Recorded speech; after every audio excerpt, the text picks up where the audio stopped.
ओम नमः शिवाय। प्रिय भक्तों, आपका हमारे चैनल स्पिरिचुअल देव ज्ञान में स्वागत है। हमारे पिछले वीडियो में आपको शिव पुराण के श्री रुद्र संहिता प्रथम खंड के 5वां अध्याय, जिसमें नारद जी का शिव तीर्थों में भ्रमण व ब्रह्मा जी से प्रसन्न था।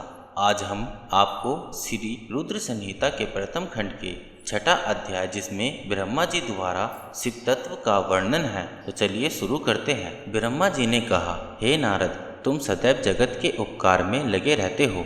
तुमने जगत के लोगों के हित के लिए बहुत उत्तम बात पूछी है, जिसके सुनने से मनुष्य के सब जन्मों के पापों का नाश हो जाता है।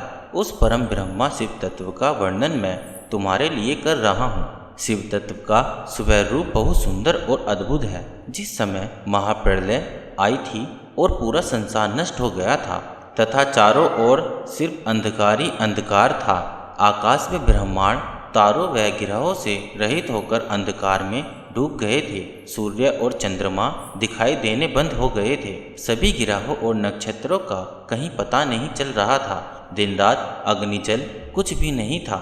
प्रधान आकाश और अन्य तेज भी शून्य हो गए थे। शब्द स्पर्श गंध रूप रस का अभाव हो गया था।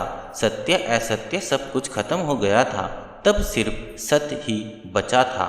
उस तत्व को मुनिजन एवं योगी अपने हृदय के भीतर ही देखते हैं। वाणी नाम रूप रंग आदि की वहाँ तक पहुँच नहीं है।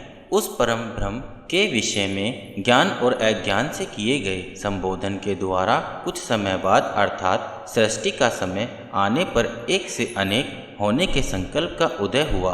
तब उन्होंने अपनी लीला से मूर्ति की रचना की। वह मूर्ति संपूर्ण ऐश्वर्य तथा गुणों से युक्त, संपन्न, सर्वज्ञानमयी एवं सब कुछ प्रदान करने वाली है। यदि सदाशिव की मूर्ति है, सभी पंडित विद्वान इसी प्राचीन मूर्ति को ईश्वर कहते हैं। उसने अपने शरीर से स्वच्छ शरीर वाली एवं स्वरूप भूता शक्ति की रचना की। वही परम शक्ति प्रकृति गुणमयी और बुद्धित्व की जननी कहलाई। उसे शिव अंबिका प्राकृतिक संपूर्ण लोकों की जननी, त्रिदेवों की माता, नित्या और मूल कारण भी कहते हैं। उनकी 8 भुजाओं एवं मुख्य की शोभा विचरित है। उनके मुख्य के सामने चंद्रमा की कांति भी क्षीण हो जाती है। विभिन्न प्रकार के आभूषण एवं गतियाँ देवी की शोभा बढ़ाती है। वे अनेक प्रकार के अस्त्र शस्त्र धारण किए हुए हैं। सदाशिव को ही सब मनुष्य परम पुरुष ईश्वर शिव शंभु और महेश्वर कहकर पुकारते हैं। उनके मस्तक पर गंगा, भाल में चंद्रमा और मुख में 3 नेत्र शोभा पाते हैं। उनके 5 मुख हैं तथा 10 भुजाओं के स्वामी एवं त्रिशूलधारी है।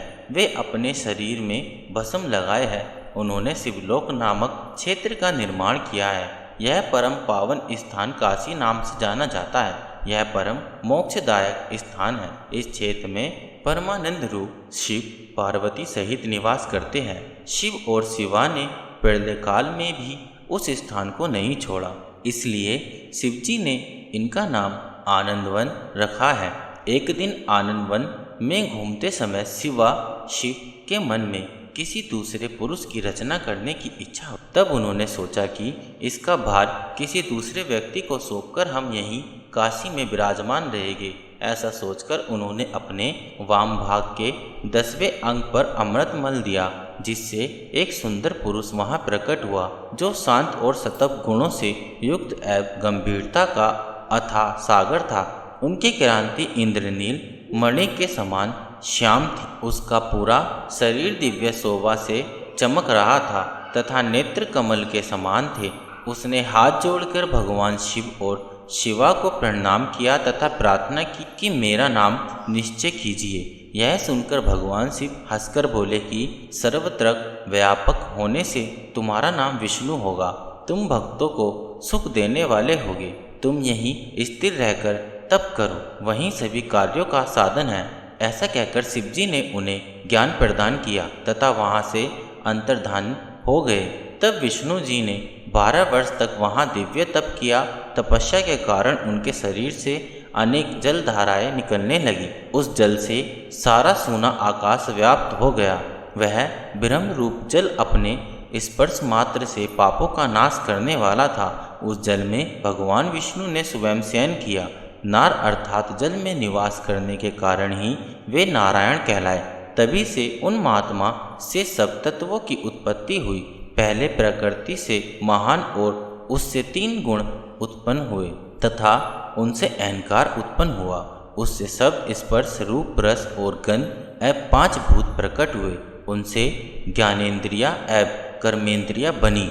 उस समय एकाकर 24 तत्व प्रकृति से प्रकट हुए एवं उनको ग्रहण करके परम पुरुष नारायण भगवान शिव जी की इच्छा से जल में सो गए। प्रिय भक्तों, इसी प्रकार श्री रुद्र संहिता के प्रथम खंड के 6ठे अध्याय का सारांश यहाँ पूर्ण हुआ। ओम नमः शिवाय।